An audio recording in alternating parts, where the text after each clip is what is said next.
guys, Lisa right here, your favorite online business coach who is here to help you create an online business that's easy, fun, and profitable through sharing actual strategies that are no BS, no fluff, just something you can take away and implement inside every video. And today, I'm super excited to chat to you about discoverable content and how to ensure that when people land on your long form content, they are literally saying things to you like, oh my gosh, it's like you're in my head. So how do we go about doing that? Well, first things first, we want to define what discoverable content is. So just so we know I'm not writing on the wall, this is a magnetic whiteboard thingy. So I just have to make sure that I don't write on the wall because #not fun to try and get that off this wall.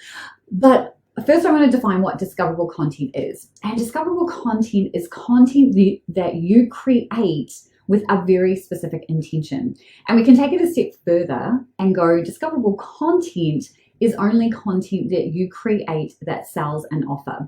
Now, it's not that this content is super salesy, but it is content that addresses one of these things. So I'm going to walk through these different phases, and this is how when someone lands on a blog post, listens to your podcast, or watches your video on YouTube, they literally sit there and go, I feel like you're in my head. Like, how do you know that this is a thing that I want to understand? So the first phase in creating discoverable content is very much about, am I solving a problem that my audience actually has? So phase one is problem.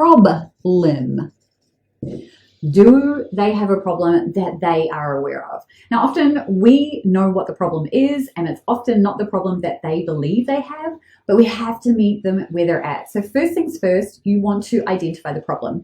Then in phase two, we want to match that problem up with an offer. So then we're going, what's the offer that helps them solve this problem? And then in phase three, we are then creating micro content from that long form content. So then we're going micro, and I can't spell. Love that. So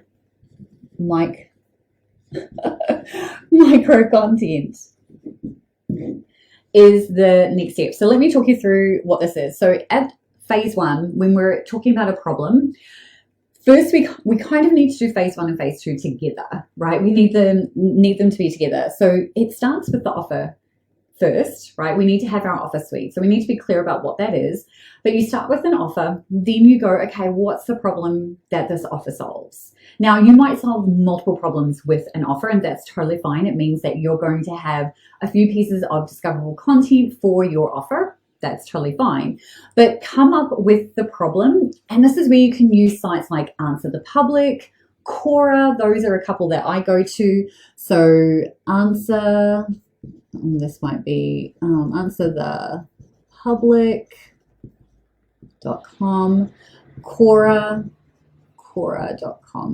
Those are my two go-to when I'm looking to make sure that the problem that I'm actually addressing with this offer is actually what people are talking about, because we may think that we have got a clear picture on what this looks like, but I can almost guarantee that when you go to either of these two sites that you're going to discover something else, especially Quora.com.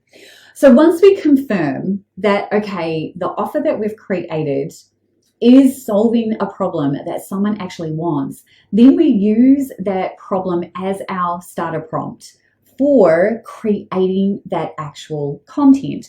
So once we know that, then we're going to create content. And this is where it could be how to, it could be inspirational,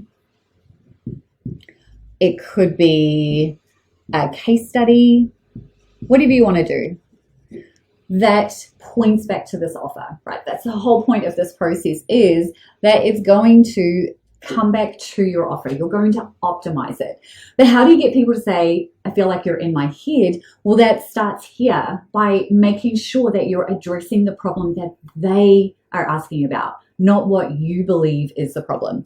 So we do these kind of in tandem so that we make sure that every blog, podcast, YouTube video that we put out there is solving their actual problem. And then we make sure that at the end of that content, we have a call to action, right? CTA is what that looks like. CTA, your offer. Apologies for my handwriting. So once you've done that, right, this is the thing that I do. And what this is not is you just creating content for the sake of creating content. You don't need thousands of blog posts. You don't need hundreds of podcast episodes. You also don't need hundreds of videos. What you do need is a carefully curated a number of posts, podcasts, videos that do these two things. That's all that you need to do. Now, there's some other pieces in here, right? You definitely want to also consider a little bit of search engine optimization. But again, don't need to go too deep into that if you've done a good job here, right? That you've actually searched, you've got an understanding of what people are saying. And then you can use any of, especially on answerthepublic.com, you can use any of the search terms there as your title. And then the final phase is simply to take this content, right, your long form content, and create micro content. And that could be social media posts, that could be short form video, basically repurposing. So that is what we're doing here, is repurposing to other outlets.